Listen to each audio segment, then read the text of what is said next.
નમસ્કાર. દિવસભરના તાજા સમાચારોમાં તમારું સ્વાગત છે. તમારી સાથે હું છું પિનલગીરી ગોસ્વામી. સમાચારો વિસ્તારથી જાણીએ એ પહેલા મહત્વના સમાચારો ઉપર એક નજર. મિત્રો, આજની વિડીયોમાં વાત થશે અનિરુદ્ધાચાર્યએ સલમાન ખાનને શ્રીમદ ભગવદ્ ગીતા ગિફ્ટ કરી છે. આપણા સંબંધો સુધરવા નથી તેવું જયશંકરે કહ્યું છે. રાજકોટમાં નવી સમસ્યા સામે આવી છે. ડબલ એન્જિનની સરકાર જઈ રહી છે તેવું કેજરીવાલ કહી રહ્યા છે. ત્યારે આગળ વાત થશે અંબાજીમાં નવરાત્રિ અને રવિવારને લઈને ભારે ટ્રાફિક જામ જોવા મળ્યો હતો. રેલવે મંત્રીએ લોકો નિરીક્ષકો સાથે ચર્ચા વિચારણા કરી હતી. ત્યારે વાત થશે શકીરાના સોંગ પર ડાન્સ થયા તેને હું વખોડું છું તેવું વિજયભાઈ રૂપાણીએ જણાવ્યું છે. ત્યારે આગળ વાત થશે દુબઈ એરલાઇન્સે આ વસ્તુઓ પર મૂકી દીધો છે પ્રતિબંધ. આગળ વાત થશે એલઆઈસીએ આ સરકારી બેંકોમાં મોટો હિસ્સો ખરીદ્યો છે. હવે મિત્રો સમાચારો વિસ્તારથી.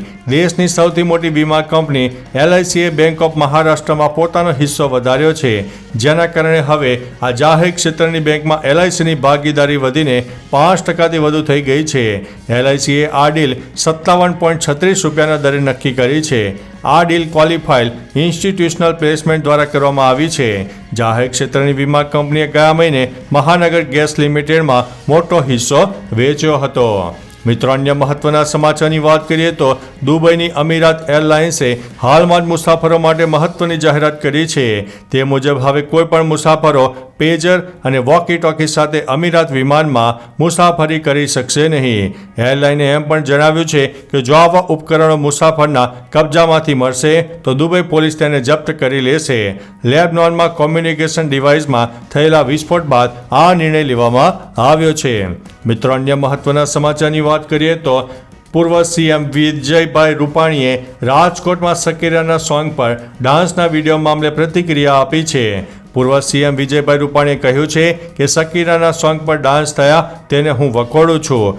રાજકોટના નીલ સિટી ક્લબ ખાતે થયેલા ગરબામાં શકીરાના ફોટો સ્ક્રીન ઉપર ચાલ્યા અને તેના સોંગ પર લોકોએ ડાન્સ કર્યો, જેનો વિડીયો વાયરલ થઈ રહ્યો છે. માતાજીની આરાધનાના નામે ચાલતા આવા ધતિંગને ન જ ચલાવી લેવા જોઈએ.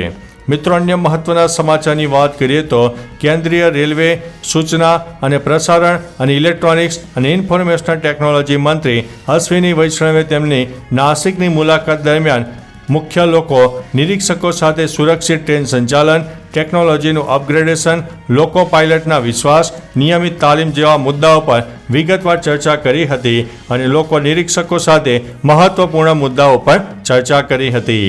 મિત્રો, અન્ય મહત્વના સમાચારની વાત કરીએ તો યાત્રાધામ અંબાજીમાં નવરાત્રિના ચોથા નોરતે અને રવિવારના દિવસે ભારે ટ્રાફિક જામ સર્જાયો હતો.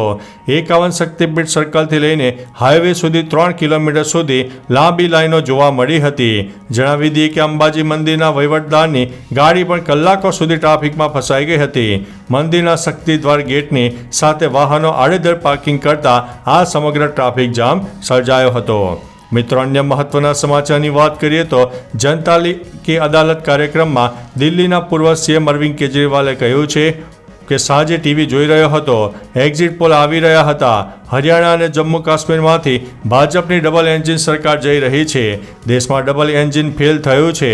પહેલું એન્જિન જૂનમાં ફેલ થયું છે, જેમાં તેમને 240 બેઠકો મળી છે. ડબલ એન્જિન સરકાર એટલે કે મોંઘવારી, બેરોજગારી અને ભ્રષ્ટાચાર. મિત્રો, અન્ય મહત્વના સમાચારની વાત કરીએ તો સસ્તા અનાજના દુકાનદારો સરકારી નીતિ સામે હડતાલ પર ઉતર્યા છે. તેથી એસોસિએશનના પ્રમુખ પ્રહલાદ મોદી રાજકોટ આવ્યા. દરમિયાન તેમણે કહ્યું કે સરકારની શરત કહેવત જેવી કૂવામાં હોય તો અવેડામાં ક્યાંથી આવે. બાયોમેટ્રિકમાં 100% કામ થયું નથી તો 97% વિતરણ કેમ થાય?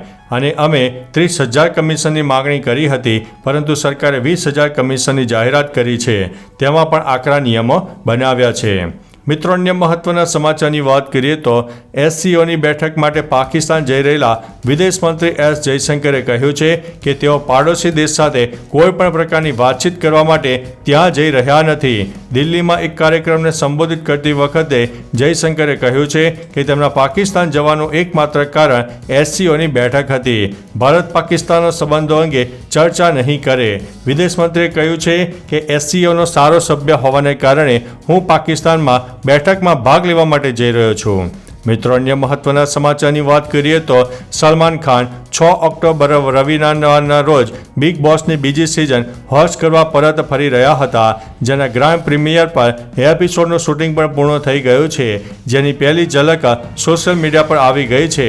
આધ્યાત્મિક ગુરુ અનિરુદ્ધાચાર્ય પણ big boss 18 premier night Salman Khan સાથે જોવા મળી રહ્યા છે અને તેઓ સલમાન ખાનને શ્રીમદ ભગવદ્ ગીતાના ગિફ્ટ પણ કરી રહ્યા છે. તો ચાલો મિત્રો, ફરીથી દેશ અને દુનિયાના સુપરફાસ્ટ સમાચાર લઈને મળતા રહીશું. ત્યાં સુધી અમને રજા આપશો. નમસ્તે.